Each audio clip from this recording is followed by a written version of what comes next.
Mga kababayan, ako po si G. Tonji and I'm coming to you from the beautiful Lanikai Beach here in Hawaii.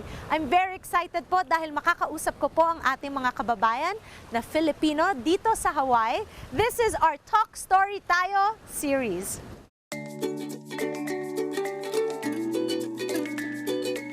Mga kababayan, it's time for Talk Story Tayo, where we celebrate Filipino pride with the Aloha spirit. Mabuhay! Mga kababayan, nandito po tayo sa Hawaii in the beautiful Lanikai behind us. Kasama natin si Yana. Yana, please say hi to all our kababayans out there. Kamusta mga kababayan? Okay, so Yana, talk to me about this project that you've been doing, the SALO project. I've heard a lot about it. All I know is you basically go to every single state in the United States and you cook Filipino food. How true is this? Very true. Actually, Hawaii is my last state, so this is it. The 50 is done. You've gone to every single state in the United States? Yes, including Alaska and North Dakota. That is amazing. Okay, so simulan natin. Taga saan ka sa Pilipinas? Taga Iloilo. Tapos, pumunta ako ng Manila para mag-university. Okay, saan ka nag-university doon? UP! Oh, UP din ako! All right.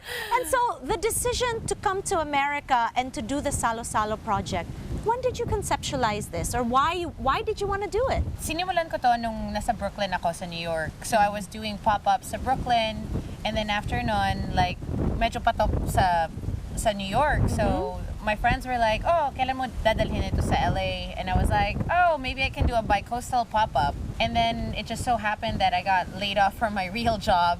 And then I kind of took it as a sign that maybe this is what I'm supposed to be doing. Tapos, like, that whole Typhoon Haiyan struck, and then I kind of felt helpless kasi sabi ko, like, I just lost my job, like, how do I give back to my country? Kasi that whole area is was where like, you're from. Exactly, sa Visayas. So, and then my friends were like, oh, just do a fundraiser. So, which I did, and that gave me the idea to go through all the different states, to all 50 states, and cook Filipino food, and at the same time raise money for this charity. Okay, so who taught you how to cook Filipino food? Well, a part of it is like, you know, growing up sa Iloilo, like my aunt used to cook, tapos yung lola ko naman, she would kind of make me go to the kitchen as a punishment. Pag medyo... Pag magulo at maingay, dun ka sa kusina. Yeah, like mag-chop ka doon ng garlic or onions, anything. And I was like, I don't know, 5 or 7, and I hated it. Because I was like, bakit nandito ako sa kusina? Ayoko dito, you know? And little did you know this was going to be your training for your lifelong pursuit and passion. Exactly. I'm like, thank you so much. Right? Yeah. Thank you for putting me in time out in the kitchen. Yes. So Yana, it's very impressive that you are sort of spearheading this revolution when it comes to Filipino cuisine. Filipino cuisine isn't something that a lot of people know about, and you're introducing that to not just Filipinos. Yes. What can you share with me about the comments that you've gotten throughout the places that you've been? So a lot of it is that it's familiar, but at the same time unfamiliar. So like in different parts of the United States, let's say in the South, they can relate to chicharron bulaklak because they eat chitlins. So, and when I do the inasal na gizzard or inasal na puso ng manok, they would be like, oh, we eat that all the time, you know? And then the same with lechon, because they also do like a big pork roast in the South. And then in the North, you get a lot more of like, they're familiar either because they've either gone to the Philippines because their family is part of like the Army or the Navy before, and a lot of them are transplants. So, and there's Filipinos everywhere. Everywhere! Everywhere. Everywhere, even in North Dakota. That is amazing. So Yeah. how do you find, I mean, how do you find the opportunity to go to these states? That is so interesting to me. Well, I kind of just did it on my own. Like I tried to have it funded, but I couldn't wait, like in terms of like getting the money, and I was like, you know what, bahala na. I'll just go. I have this amount of money, and then I charge anyway for the dinners. So the dinners kind of pay for itself forward.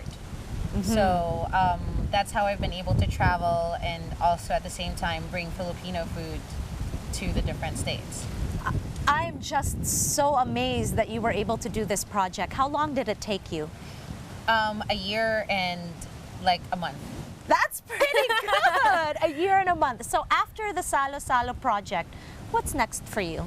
Well, I'm gonna go back to the Philippines because I wanted to see that classroom that I'm donating money to. And then after that, I'm gonna do a Canadian tour. Yes! You got the whole world, baby! Exactly! Thank you so Yeah. much for spreading our culture through the food that you cook. It's not just nourishing to our stomachs, but also nourishing to our soul because you're spreading our culture and bringing awareness to who we are as a people. So thank you. No, thank Big, you. big hugs. Salamat, Thank you. salamat. It's so awesome when you meet a fellow Filipina that's really out there doing her thing, is successful, and doesn't just look at it from, you know, a small perspective. It's like you've got this massive dream and you're doing it. Salamat. Diba? I really appreciate that. Oh. So ang galing mo! High five. Talk story tayo dito on Kababayan Today. We'll be right back.